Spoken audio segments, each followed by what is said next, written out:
सम्राट चौधरी मुख्यमंत्री तो बन गए हैं, लेकिन वो शिवानी टोपी पहनने से मना कर रहे हैं। जी हां, ये अपने आप में खबर भी है, संदेश भी है। खबर इसलिए क्योंकि कल से लेकर के आज तक ये वीडियो वायरल होता जा रहा है जिसमें वो सिवान की टोपी या यूं कहें कि अल्पसंख्यक समुदाय की टोपी पहनने से मना कर देते हैं।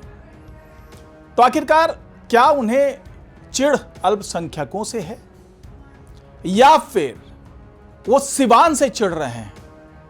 क्योंकि उन्हें पता था कि ये जो प्रतिनिधि मंडल आया है वो कहां से आया है, या फिर वो एक संदेश देना चाह रहे हैं बीजेपी को, संघ को और उस विचारधारा को जिसके अनुयायी वो हैं लेकिन मानने को तैयार नहीं है कुछ संघ के लोग और कुछ बीजेपी के लोग। तो क्या है पूरा मामला, जानेंगे आज की इस रिपोर्ट में, तो इसे आखिर तक जरूर देखिएगा।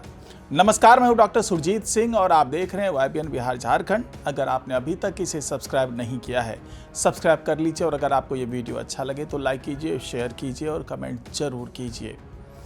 तो जी हाँ, मौका था जनता दरबार का। 5 देश रत्न मार्ग, जो कि डिप्टी CM का आवास हुआ करता था, हालांकि अब मुख्यमंत्री के तौर पर हैं सम्राट चौधरी, और उसी आवास पर अभी कंटिन्यू कर रहे हैं और यहीं से उन्होंने जनता दरबार की शुरुआत की। और इस जनता दरबार में अलग अलग वर्ग के लोग आ रहे थे, कुछ कार्यकर्ता आ रहे थे, NDA के विधायक आ रहे थे, लोग आ रहे थे अपनी फरियाद सुनाने के लिए, अपनी समस्याओं को लेकर के आ रहे थे और उनकी समस्याओं का निपटारा करने के लिए अधिकारी वर्ग भी मौजूद था वहाँ पे। जो भी समस्या आती थी, सम्राट चौधरी शिकायत सुनते भी थे, उसे संबंधित दस्तावेज भी अधिकारियों को देते थे कि भाई आप इस पर तुरंत कार्रवाई कीजिए।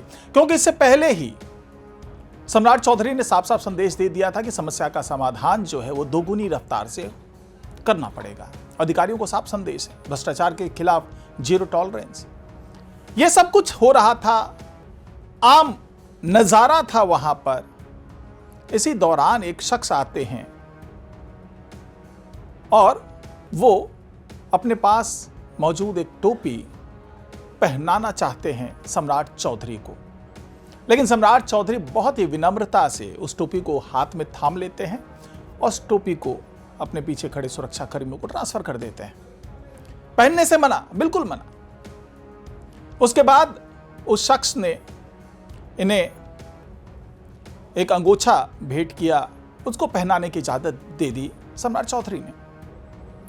अब सवाल यह उठता है कि ऐसा हुआ क्यों?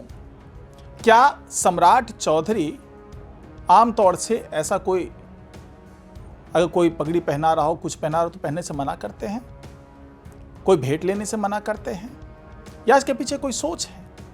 अब इसको समझिएगा, यह संदेश क्यों दिया सम्राट चौधरी ने, यह भी समझिएगा और उसके पीछे का सच क्या है वो भी समझिएगा। कि अंगोछा जब उड़ाया उस शख्स ने तो उन्होंने उड़ लिया, सम्मान किया उस अंगोछे का, लेकिन टोपी नहीं पहनी। अब उसके बाद चर्चा चली कि आखिरकार ऐसा क्यों? तो जो शख्स आया था मोहम्मद हामिद खान, वो सिवान से ताल्लुक रखता है और सिवान का वो किसान है और कई मुद्दों पर वो सम्राट चौधरी से बात करना चाहता था। वो पॉपुलर पेड़ को लेकर के बात करना चाहता था। उसने बताया कि भाई पॉपुलर पेड़ जो है वो बहुत अच्छा पेड़ होता है और इसको आगे बढ़ाना चाहिए क्योंकि ये छाया भी कम करता है और किसान अपने खेत के मेड़ पर लगा करके इससे अच्छी आमदनी कर सकते हैं और इसको सरकार को बढ़ाना चाहिए इस चीज़ को। और वो पॉपुलर पेड़ लगवाने का काम भी वो किसान करता था। तो ये तमाम बातें तो वो थी जो वो सुनाने आया था, बताने आया था, लेकिन इस दौरान टोपी जो पहनाने की कोशिश की उससे इनकार कर दिया। अब यहाँ पे एक तर्क ये हो सकता है कि हाँ ठीक है, कोई इनकार किया उन्होंने तो हो सकता है भाई बाल खराब ना हो या फिर उसको पहनाया जाए तो फिर कोई समस्या ऐसी हो सकती है जिसके कारण उन्होंने मना कर दिया। लेकिन एक दूसरी तस्वीर भी सामने आई जिसमें मिथिलांचल के कुछ लोग आए थे और उन्होंने मिथिलांचल का जो पाग होता है वो पहनाया सम्राट चौधरी को और उन्होंने पहन लिया। कई भगवान गोछे आए, उन्होंने ओढ़ लिया। इस तरह का जो भी सम्मान हुआ उन्होंने लिया, यानी कि जो मैथिली पाग था उसको लेने से मना नहीं किया, उन्होंने बाकायदा पहना। तो ये क्यों नहीं पहना? जो मोहम्मद हामिद पहनाना चाह रहे थे वो क्यों नहीं पहना? क्या वो अल्पसंख्यकों की तरफ से दी गई टोपी थी इसलिए नहीं पहना, या फिर उनकी विचारधारा मेल नहीं खाती? क्योंकि अगर हम इतिहास में झांकें तो इससे पहले मुख्यमंत्री जो नीतीश कुमार रहे वो अक्सर ऐसे सम्मान को स्वीकार करते रहे।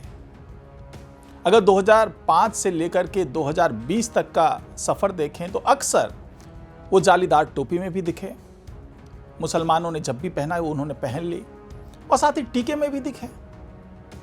और एक मौका तो ऐसा आया जब गुजरात में मुख्यमंत्री थे नरेंद्र मोदी, तो उन्होंने वहां पर टोपी पहनने से मना किया था। तो उस वक्त कमेंट भी किया था, नीतीश कुमार ने कमेंट किया था कि भाई सत्ता में है तो आपको टोपी भी पहननी पड़ेगी और टीका भी लगाना पड़ेगा।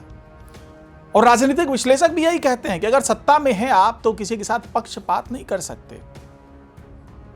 आप अगर टीका लगवाते हैं तो आपको टोपी भी पहननी पड़ेगी।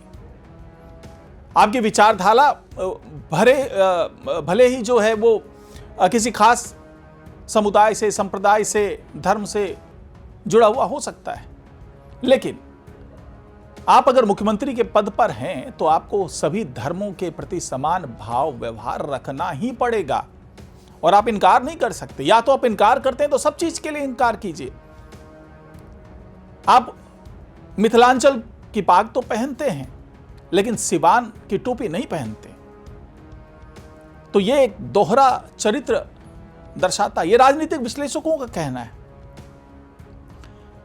और अक्सर ये देखा गया है कि पीएम मोदी या सीएम योगी वो भी टोपी पहनने से मना करते रहे हैं। तो क्या ये जो हिंदुत्व की विचारधारा है उसको दर्शाने के लिए ये सब किया जाता है? क्योंकि 2020 के बाद से कई मौकों पर नीतीश कुमार का भी देखा गया कि उन्होंने भी टोपी पहनने से मना किया। 2020 के बाद उनके अंदर यह बदलाव आया क्योंकि उस वक्त वो बीजेपी के साथ सरकार में थे, बाद में हालांकि महागठबंधन के साथ गए, तो उस दौरान उन्होंने भी टोपी पहनने से मना किया। लेकिन ईद के मौकों पे, कुछ खास मौकों पर वो टोपी पहनते भी रहे। अगर हम पीएम मोदी की बात करें तो बोहरा समुदाय के कार्यक्रम में जब वो पहुंचे थे तो वहां पर उन्होंने भी टोपी पहना था उस समुदाय का। तो ये जो यहां पर कहा जाता है कि सत्ता में रहना है तो टोपी भी पहननी पड़ेगी, आपको टीका भी लगाना पड़ेगा, लेकिन अभी फिलहाल जो सम्राट चौधरी की स्थिति है उसमें ये चीज थोड़ी सी, चूंकि नई नई बात थी, अगर वो टोपी पहन लेते तो बीजेपी के जो लोग अभी थोड़े से नाराज बताए जाते हैं, कई कद्दावर नेता ऐसे हैं जिनको ऐसा लगता है कि सम्राट चौधरी लालू की पाठशाला से आए हुए व्यक्ति हैं, जेडीयू में रह चुके हैं, तो उनके अंदर जो हिंदुत्व वाली विचारधारा बीजेपी की है वो उनके अंदर वैसी नहीं है जैसी जो यहाँ के नेता शुरू से रहे हैं, जो कोर लीडर रहे हैं उनके अंदर होती है।